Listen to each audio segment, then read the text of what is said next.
तो हेलो दोस्तों, स्वागत है आपका मेरे यूट्यूब चैनल पर। और मेरा नाम है नौशाद खान और मैं NIOS 12th क्लास के ऊपर वीडियो बना रहा हूँ, बायो के ऊपर। ठीक है, तो बायोलॉजी के ऊपर वीडियो बना रहा हूँ। और इसमें जो है, इसमें आज हम देखिए छोटी छोटी चीज़ें सीखेंगे और थोड़ा जल्दी सीखेंगे। कैसे शरीर की सबसे छोटी इकाई कौन सी होती है? कोशिका। सबसे छोटी इकाई कौन सी होती है? कोशिका। ठीक है, और फिर इसके बाद केंद्रक की सबसे छोटी केंद्रक की खोज किसने की थी? बताइए, केंद्रक की खोज किसने की थी? रॉबर्ट ब्राउन ने। ठीक है, ये सारे क्वेश्चन आते हैं। और यूकेरियोटिक और राइबोसोम जो हमारे शरीर के अंदर होता है, तो राइबोसोम कितने प्रकार के होते हैं? तो कितने प्रकार के होते हैं? 80 प्रकार के, 80 प्रकार के होते हैं। तो कोशिका सिद्धांत किसने प्रतिपादित किया? तो किसने किया था भाई? शीडेन ने और श्वान ने। ठीक है, कौन सा लवक है ना, यानी लवक का मतलब प्लास्टिड हरे रंग का है। ठीक है, तो कौन सा लवक होता है भाई? प्लास्टिड हरे रंग का। वो कौन सा होता है? क्लोरोप्लास्ट। ठीक है, कोशिका चक्र किस प्रावस्था में क्रोमेटीन पदार्थ को दोगुना कर देता है? ठीक है, तो इससे देखते हैं दोस्तों कैसे मतलब कर देता है वो दोगुना। और ये चक्र होता क्या है? ये कोशिका चक्र क्या होता है दोस्तों? देखिए, कोशिका चक्र में क्या होता है, दो चीज़ें पाई जाती हैं। पहले इसमें पाया जाता है अंतराल, ठीक है, और दूसरा पाया जाता है एम प्रावस्था।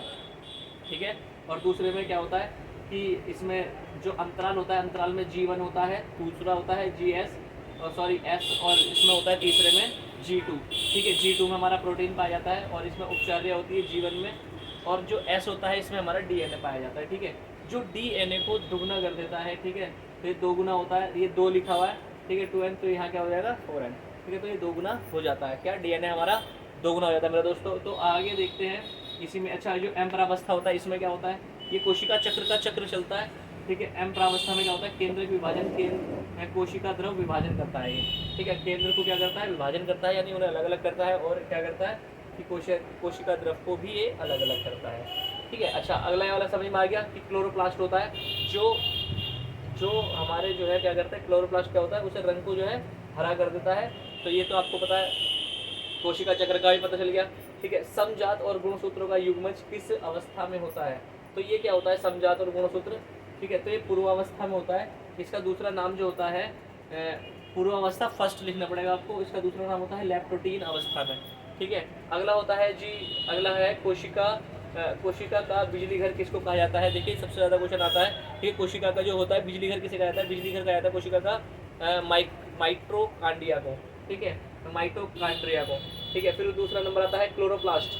क्लोरोप्लास्ट देखिए दोस्तों, क्लोरोप्लास्ट होता है ना, ये पेड़ पौधों में पाया जाता है। क्लोरोप्लास्ट के किस भाग में प्रकाश संश्लेषण करता है? ठीक है, मैं इसका एक थोड़ा स्ट्रक्चर बना के दिखाता हूँ कि अगर से यहाँ पर थोड़ा सा इसे मैं नीचे कर देता हूँ, यहाँ पर। ठीक है, अब देखिए क्या होता है कि यहाँ पर ये हमारा मान लो जो क्लोरोप्लास्ट की जगह है ये। ठीक है, तो क्लोरोप्लास्ट की जगह है। अब यहाँ पर ये इसका भारी भाग हो जाता है।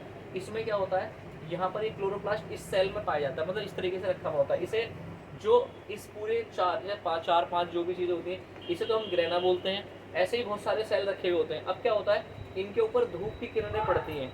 ठीक है, जब इन पर धूप की किरणें पड़ती हैं तो इन्हें धूप से इन्हें क्या खाना वाना जो भी है इन्हें मिलता है। ठीक है दोस्तों, जो बीच की जो खाली जगह होती है, देखो जैसे यहाँ पर तो ये ग्रेना रखा हुआ है, जो खाली जगह जो बीच की होती है उसे बोलते हैं स्टेमा। ठीक है, स्टेमा बोलते हैं। और इसे जो सेल से होते हैं, जो सेल से रखे हुए होते हैं, इन्हें जो ये हरे रंग का पदार्थ बनाता है इन्हें बोलते हैं ग्रेना। अच्छा, उसके बाद में ये चीज़ तो यहाँ तक समझ में आ गई दोस्तों। चलो आगे बढ़ते इसी में। ठीक है, और भी इसमें बताना था। तो अब देखो कहाँ गया हमारा, कहाँ गया, कौन सा क्वेश्चन था? क्लोरोप्लास्ट किस भाग में प्रकाशित संश्लेषण करता है? ये कह रहा है कि धूप कौन से भाग पर पड़ती है? तो हमें दोस्तों ये बताना है ग्रेना पे पड़ती है धूप, जब क्लोरोप्लास्ट बनता है, संश्लेषण क्रिया होती है। ठीक है, अच्छा, उसके बाद होता है साइटोक्रोम पाए जाते हैं। तो साइटोक्रोम सबसे पहले दोस्तों ये जानते हैं, साइटोक्रोम जो है वो पाए जाते हैं किस रंग के होते हैं? साइटोक्रोम किस रंग के होते हैं? तो क्या होता है, लाल रंग के होते हैं साइटोक्रोम जो होते हैं, है ना, ये लाल रंग को बनाते हैं। तो आयरन और कॉपर, इन दोनों को क्या करते हैं? Fe, आयरन का वो है सिंबल्स, और इसके बाद क्या आता है? Plus plus, Fe++। ठीक है, तो ये रक्त को जो है वो शुद्ध करता है। ठीक है, और ये क्या करता है? लाल रंग बनाता है। अच्छा, उसके बाद में साइटोक्रोम, तो इसकी मैंने विशेषता बता दी आपको, विशेषता क्या होती है। फिर उसके बाद आता है श्वसन का, क्या होता है इसमें? श्वसन का इलेक्ट्रॉनिक स्थानांतरण करता है। तो ये कहाँ पाया जाता है दोस्तों? ये कहाँ पाया जाता है? ये हमारा क्वेश्चन था माइट्रोकांडिया में। ठीक है, और दूसरा पाया जाता है हरित लवण में, यानी पेड़ पौधों में भी पाया जाता है ये साइटोक्रोम। इसके बारे में मैं एक अलग से वीडियो बनाऊंगा और इसके बारे में मैं आपको बहुत अच्छे से डिटेल में बताऊंगा।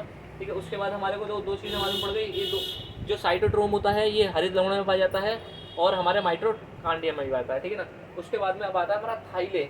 ये क्या है, थाइलेकॉइड। थाइलेकॉइड कहाँ पाया जाता है, थाइलेकॉइड पाया जाता है ग्रेना के अंदर, ठीक है। अब ये थाइलेकॉइड क्या होता है, अब देखिए जो मैंने इसके वाले ये पीस बताए थे ना, ये वाले इसके पीस है, ये ग्रेना है, ठीक है। अब ये ग्रेना को, एक पीस को, ग्रेना के पीस को थाइलेकाइड बोलते हैं, ठीक है। तो इस चीज़ को याद रखेंगे, ठीक है। मगर हमारा क्वेश्चन यहाँ पर कुछ और है, क्वेश्चन ये है थाइलेकाइड कहाँ पाए जाते हैं। तो थाइलेकाइड कहाँ पाए जाते हैं मेरे दोस्तों, तो ग्रेना में पाए जाते हैं। तो ग्रेना कहाँ पाया जाता है, हमारे जहाँ पर हमारे को क्लोरो कहाँ गया क्लोरोप्लास्ट में पाया जाता है। तो क्लोरोप्लास्ट के अंदर जो रंग तब्दीली होती है, ठीक है। तो यहाँ तक समझ में आया होगा, बहुत अच्छे से समझ में आया होगा।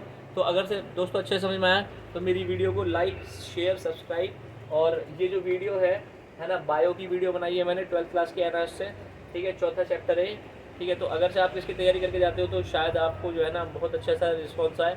अगर हमारी वीडियो पसंद आई तो इसे लाइक करें, शेयर करें, सब्सक्राइब करें, दूर दूर तक के दोस्तों में बांट दें जो ओपन से पढ़ाई कर रहे हैं, जो ओपन से पढ़ाई करना चाहते हैं तो हमसे क्वेश्चन भी पूछ सकते हैं, ठीक है दोस्तों। Thank you.